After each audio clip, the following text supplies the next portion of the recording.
L'enregistrement est en cours. Bien, c'est parfait si l'enregistrement est en cours. Donc, eh bien, bonsoir. Alors, Olivier m'avait demandé de participer un peu aux causeries du lundi soir. Et à la base de la base, il faisait appel à mon ancien métier de neurobiologiste. Et je lui ai dit, c'est trop longtemps. Par contre, maintenant, je suis chef de cuisine, du coup, sur la transmission. Je trouve que c'est peut-être plus intéressant, après, c'est mon point de vue actuel, de parler justement de recettes et de cuisine. Alors, il m'en a parlé succinctement. Je lui ai dit oui, bah, je vais faire un truc sur les recettes. Et en fait, au début, je me disais c'est simple. C'est-à-dire que je vais parler des recettes. Transmission de recettes, classique, comme on peut l'avoir par un chef qui nous dit la recette, c'est ça, ça, ça, on l'applique.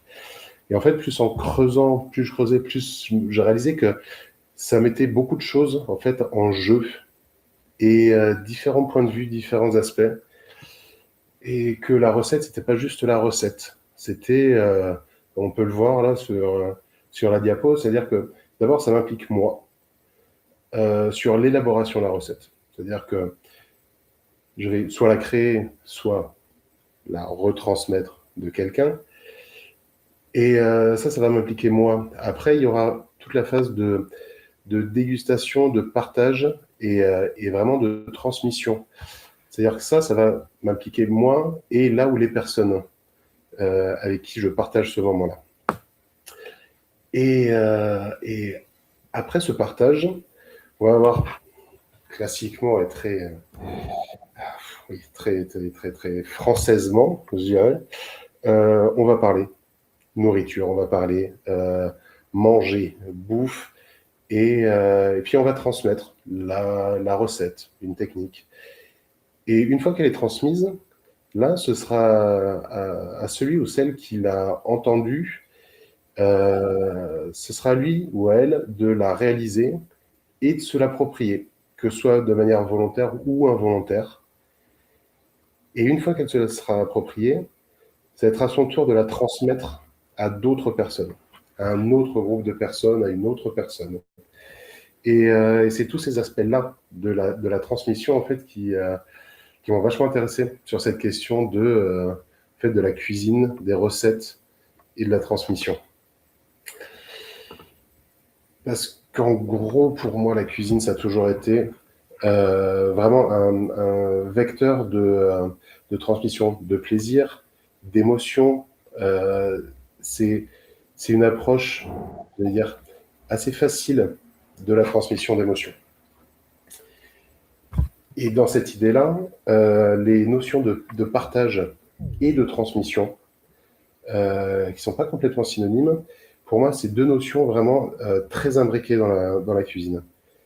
C'est-à-dire, on a toujours, effectivement, le partage, le moment de partage, le partage d'une recette, d'une technique, et la transmission comme quelque chose, je vais dire, un peu de sacré, euh, le savoir qu'on donne. Donc, rassurez-vous, il y a un exemple, les boulettes suédoises. Alors, ça, je ne l'ai pas choisi au hasard. Ma mère était suédoise. Les boulettes de viande, je pourrais en parler pendant des heures. D'ailleurs, je pense que les boulettes, que ce soit des boulettes de viande, des boulettes de légumes, c'est peut-être le plat le plus international qui existe. Je reste convaincu, sans que les boulettes existent dans tous les pays, sous toutes les formes. Que ce soit des kefta, que ce soit des chetbular, que ce soit n'importe quelle version de la boulette de viande. C'est un plat international. Et là, du coup, je le prends comme exemple, parce que c'est quelque chose que je connais bien et que je pratique fréquemment. Et je vais vous parler donc d'abord de la recette traditionnelle, celle qu'on trouve classiquement dans les vieux livres de recettes suédoises. C'est un mélange à part égale, là, 160 grammes de viande de porc, de viande de bœuf et de viande de veau, avec un oignon râpé dedans, un œuf, 4 cuillères à soupe de chapelure saupoudrée à l'intérieur, et 5 ml de lait. Sel, poivre pour l'assaisonnement. Ça, c'est la recette traditionnelle. Moi, j'ai la recette familiale, donc qui est déjà, qui m'a été transmise par ma mère, qui lui avait été transmise par sa mère, qui lui avait été transmise par sa mère. Et nous, déjà, on travaille que viande de porc, viande de bœuf, un oignon râpé, toujours, un œuf. On utilise des biscottes qu'on fait tremper dans du lait ou de la crème, qu'on mélangera après à la farce, du sel, du poivre et du piment de Jamaïque, du cru de pepper. Et ça, c'est quasiment une même recette, mais le goût, la texture est légèrement différente. Donc, comme je disais tout à l'heure, donc là, je vous ai donné un exemple. Au pire, du pire, je ne l'utilise pas, mais vous avez déjà 2 recettes de boulettes et vous pourrez l'utiliser. Mais sinon, je vais essayer de ponctuer un peu la présentation en illustrant avec cette histoire des boulettes. Donc, comme je disais tout à l'heure, ça commence par l'élaboration. L'élaboration, moi, en tant que cuisinier, ce que je vais faire, c'est quand je vais créer ou faire un plat, je vais mettre en œuvre ce qu'on m'a déjà transmis. C'est-à-dire que je vais faire profiter de la transmission que j'ai reçue, je vais faire profiter mes convives de ce savoir-là et leur transmettre un petit peu dans l'assiette qu'ils vont déguster. Donc ça peut passer effectivement par les techniques que j'ai pu apprendre, mais ça passe aussi par des associations d'assaisonnement ou des quantités, un tour de main. Et au cours de l'élaboration, il faut vraiment garder à l'esprit qu'il y a un réel plaisir de préparer quelque chose pour quelqu'un. Le quelqu'un peut être soi-même. Ah ouais. On va préparer une assiette, un plat, en se projetant déjà sur la dégustation. Et c'est ça qui pousse aussi un peu, en tout cas dans le métier, et même je pense à la maison, quand on prend le temps de cuisiner, c'est qu'on a envie de transmettre une émotion, faire plaisir, même si c'est une émotion brute, si c'est du goût, mais on met, comme on dit, toujours un petit peu de soi dans les assiettes. Une fois que cette préparation est faite, là on va passer vraiment à la phase de dégustation, mais aussi qui est entremêlée de transmission et de partage.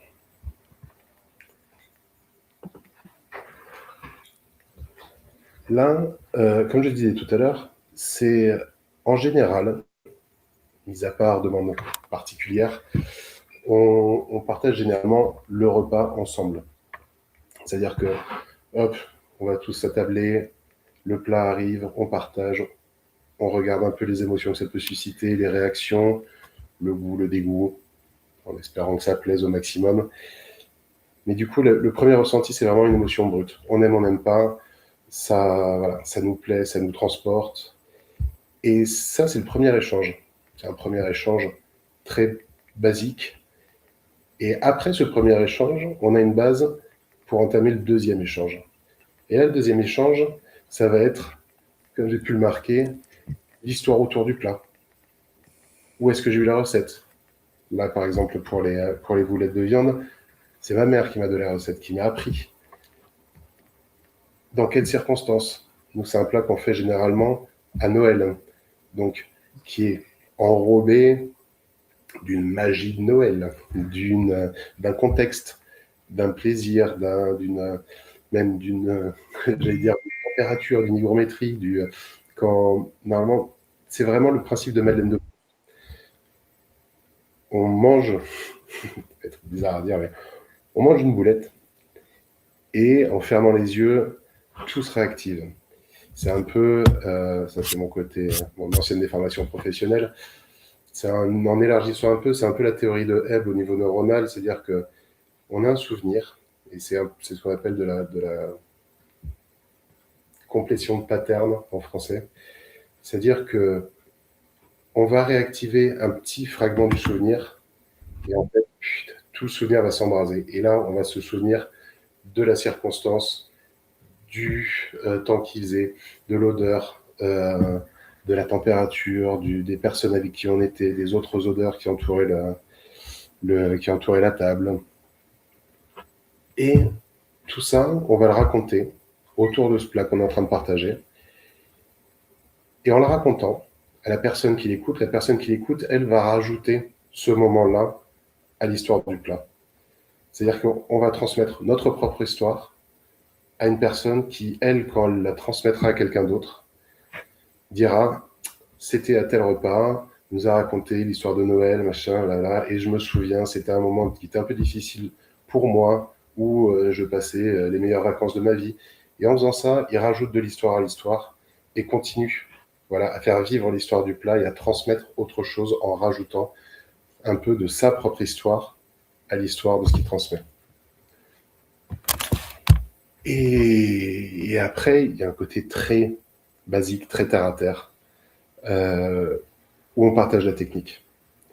Il y a un vieil adage qui dit que quand on a un talent, il faut oublier son talent pour apprendre la technique, et le plus dur, après, c'est de relier la technique au talent. Et là, la partie technique, c'est un peu celle qui fait peur, en général, quand on essaye de transmettre quelque chose, et on a toujours ce mot rassurant pour convaincre l'autre d'essayer, lui aussi. C'est-à-dire que on sait, nous, par exemple, j'ai l'exemple aussi de la tarte aux noix que faisait ma mère, qui était divine. Elle faisait un caramel. Le caramel, elle rajoutait des noix dedans en cerneau. Elle décuisait son caramel avec de la crème, donc crème chaude à l'intérieur, pour faire un caramel un peu caramel beurre salé, petite pincée de sel. Et après, elle l'étalait sur une pâte sablée, elle laissait refroidir, et elle faisait un glaçage au café par-dessus. Elle a toujours dit, en donnant la recette, donc la recette n'est pas compliquée en soi. Des noix, du sucre, de la crème, une pâte brisée, du café et du sucre glace. Personne n'est jamais arrivé à la refaire. Le tour de main était trop compliqué. Moi, je me suis cassé les dents plusieurs fois, j'ai même cassé les cocottes. Mais à chaque fois, elle avait ce petit mot de dire « Non, mais c'est pas compliqué, c'est simple. » Et on l'a tous, ce mot-là, juste pour pousser l'autre à essayer aussi, à se lancer et pour être sûr que ce qu'on transmet aboutira à quelque chose. La plupart du temps, c'est un effroyable pipeau. Non, c'est pas facile. Non, c'est compliqué. Par exemple, pour la tarte aux noix, ce que ma mère a omis de dire à chaque fois qu'elle donnait la recette, c'était qu'elle a passé des années à tester, retester, essayer, changer la recette, changer les grammages avant d'arriver à ce résultat-là. Donc non, c'est pas si simple que ça. Il y a des années de recherche et développement derrière, mais on aime pousser l'autre à tester ce qu'on essaie de lui transmettre. Donc oui, on ment. Oui, c'est vrai, on ment. Mais c'est pas grave. C'est pas grave parce que là, dans la transmission, quand on transmet une recette, quand on transmet même l'idée d'un plat, en fait, ce qui est intéressant, c'est que c'est dans cette transmission un don complet. On donne la recette. C'est pas, on vient pas vérifier que la recette est suivie à la lettre. On sait que en donnant la recette, les personnes qui vont la suivre, ils vont l'adapter. Ils vont la faire légèrement différemment. Et c'est pas grave, et c'est tant mieux. Parce que on n'est pas là pour faire respecter une doctrine une doctrine des lasagnes, une doctrine des boulettes de viande. En donnant la recette, comme avec son histoire, on libère la recette. C'est-à-dire, voilà, moi ce que j'en ai fait, c'est ça, ça vous a plu. Maintenant, amusez-vous, faites autre chose, si vous voulez, suivez ma recette. Partez sur toute autre chose ou modifiez un petit peu, mais laissez la recette continuer sa vie et devenir autre chose. Et une fois qu'on a, du coup, reçu cette transmission, il nous reste la partie de la réalisation et du coup, par la réalisation, de l'appropriation.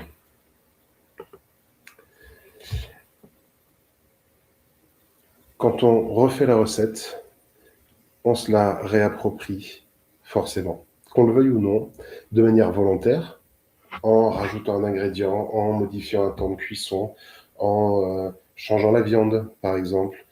En... Il y a toujours moyen de le faire consciemment, de dire, OK, voilà, là, ça a été fait avec de la viande, peut-être que je vais essayer avec de la protéine de soja, voir si on peut faire une version végane de ça, ou avec des légumes et en remplaçant par exemple la viande de porc par des légumes ou par des pois chiches avec de la viande de bœuf. Et donc là, voilà, on s'approprie la recette et on la modifie, on la réalise vraiment volontairement. Mais il y a aussi une appropriation un peu involontaire, c'est-à-dire l'expérience qu'on a en cuisine, les tours de main qu'on a acquis. Par exemple, ben là, on fait des boulettes, hop, et ben peut-être que machinalement, on fait des boulettes légèrement plus petites que la fois où on les avait dégustées. Ce qui fait que la cuisson ne sera pas la même, elles sont peut-être un peu plus sèches ou un peu plus croustillantes, ou on les fera un peu plus grosses, du coup elles seront peut-être un peu plus moelleuses, ou un peu aplaties, donc la cuisson changera aussi, il y aura plus de caramélisation et moins de viande moelleuse à l'intérieur. Ou enfin, voilà. Et tout ça, vraiment peut-être quasiment sans s'en rendre compte. C'est-à-dire, hop, on fait le tour de main, on fait les boulettes, tac, tac, tac, on lance la cuisson. En lançant la cuisson, on ne fait pas vraiment attention. Nous, quand on fait des chaudes-bulales, on met du beurre, de l'huile dans une poêle. On arrive juste au point de fumée, c'est-à-dire vraiment quand l'huile et le beurre sont bien chauds. Et là, on jette les boulettes dedans et on les remue pour qu'elles prennent et qu'elles dorent et qu'elles aient une belle réaction de Maillard, c'est-à-dire une belle fausse caramélisation, mais en tout cas une cristallisation des sucres et des protéines autour de la viande. Et ben ça, ben peut-être que vous avez l'habitude de faire des cuissons à l'huile d'olive ou à l'huile, ou et vraiment machinalement sur ces premiers process au tout début de la recette, tac, tac, tac. C'est involontaire, mais quelque part vous vous appropriez la recette parce que c'est votre expérience qui parle, c'est vos tours de main qui parlent. Et on dit souvent, comme j'ai noté, c'est que à 10 cuisiniers, vous donnez une seule et même recette, vous aurez 10 plats différents. Même si ils ont pour consigne de suivre exactement la recette, il y aura forcément 10 plats différents parce que 10 vécus différents, 10 expériences différentes, 10 tours de main, enfin, bien plus différents. Et dans cette appropriation-là aussi, ce que j'ai marqué, c'est qu'il peut y avoir des déceptions. Parce qu'au final, comme je disais, ça peut être une Madeleine de Proust, c'est-à-dire que le contexte, les souvenirs que ça va provoquer seront différents. Donc il y aura une déception. On va faire, par exemple, je sais pas, le gâteau au chocolat de notre enfance. Alors oui, on va le faire. On sera déçu parce que on sera pas dans le même contexte, on sera pas dans la même insouciance, on sera pas en pleine vacances d'été avec les cousins, on sera pas voilà dans ce même souvenir. Ce sera légèrement décalé. On aura cette petite déception, mais en fait cette déception va créer un nouveau plat. C'est-à-dire qu'on va se détacher un peu de ce qu'on voulait faire à la base et on va apprendre à apprécier ce nouveau plat et du coup se l'approprier parce que c'est la même recette, c'est juste pas le même contexte et du coup hop, on se l'approprie. Et du coup, c'est pour ça que je parle que vraiment que je pense vraiment que l'appropriation de la recette passe par cette différence de résultats. Et on peut aller dans n'importe quel restaurant, manger un plat, se dire c'est facile. Par exemple, pour la petite histoire, une année où on était en Suède en vacances, donc du côté d'Arvika, centre-ouest de la Suède, et grand-père, Étienne, appelle papa en disant ah, vous êtes en Suède? Bon, bah, je viens ce week-end, on se retrouve à Stockholm. De l'autre côté. Et donc, du coup, grand-père est venu passer le week-end à Stockholm. Et on en a profité, on a fait le tour de Stockholm, et arrive le moment où là, on a voulu aller manger au restaurant un dimanche midi, tout était fermé, sauf un restaurant italien, où on a extrêmement bien mangé. On a appris plus tard que c'était le meilleur restaurant italien de Stockholm. Et grand-père avait mangé un filet mignon avec une sauce au gorgonzola Et on a parlé pendant des semaines, voire des mois. Et les dimanches, quand ils venaient manger, ma mère, du coup, un coup sur deux, faisait un filet mignon, sauce gorgonzola. Et à chaque fois, grand-père, c'est très bon, mais c'est très bon, mais et effectivement, les plats étaient délicieux, mais c'était pas ce contexte. C'était pas les vacances en famille à Stockholm, dans un restaurant italien, dans un cadre superbe, dans ce moment un peu suspendu. Mais ces plats étaient délicieux. Et du coup, ça devenait autre chose. C'est-à-dire que là, il y avait vraiment, c'était approprié et en acceptant que ce sera jamais la même chose que ce qu'on avait pu déguster à Stockholm. Et il y a aussi, parce que là on a parlé de la transmission de, j'allais dire, d'idées, transmission de plats, transmission de recettes, il y a aussi dans la cuisine une transmission très, j'allais dire, très matérielle, et qui sont un peu régies à mon sens par les mêmes idées, c'est-à-dire que les livres de recettes familiaux qui sont des vieux grimoires épais avec à l'intérieur des fiches scotchées, des recettes récupérées sur un morceau de papier, scotchées à l'intérieur, des traces d'œufs, des traces de sucre, de farine. Ces livres et ces cahiers de recettes sont aussi des recueils qui ne sont pas figés dans le temps. Il y a toujours des pages blanches à la fin des livres. Donc c'est vraiment un outil de transmission vivant. C'est-à-dire que on commence à écrire ce cahier, on le donne à n'importe qui lui va continuer dans la lignée, écrire aussi ses recettes, et il le donnera plus tard à quelqu'un d'autre qui écrira aussi ses recettes, et ainsi de suite. Et en ça, voilà, il y a cette transmission j'allais dire, d'une idée, d'une orientation, vraiment toujours en perpétuelle évolution. Et il y a la transmission aussi très terre à terre sur les ustensiles. Il y a beaucoup de mythes dans la cuisine sur ah mais cette sauce, il faut la faire avec une cuillère en bois. Celle-là, il ne faut pas l'utiliser de l'inox avec. Il y a beaucoup de, alors soit de légendes urbaines, soit de vrais faits scientifiques. Par exemple, l'inox sur l'ail, c'est une tannée parce que ça détruit en fait les flavonoïdes de l'ail. Les cuillères en bois, effectivement, ont tendance à, que ce soit bien ou mal, à apporter un peu de goût aussi aux sauces. Et voilà, et la transmission des couteaux qui ont un vécu. Je me souviens d'un reportage sur un maître sushi 3 étoiles à Tokyo, qui est une échoppe qui doit faire 4 mètres carrés, qui est à l'entrée d'un parking. Il a 90 ans, son fils doit avoir 70 ans, son fils doit prendre normalement le relais, mais pour l'instant il ne s'occupe que du riz. Et le père a son couteau qu'il a depuis quasiment 70 ans, et le couteau a pris la forme de sa main.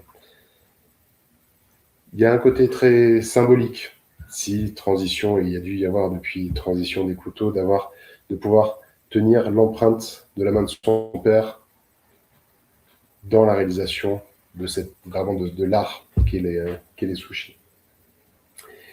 Et il y a aussi la transmission des ingrédients, par exemple, transmission des mélanges d'épices, de certaines herbes.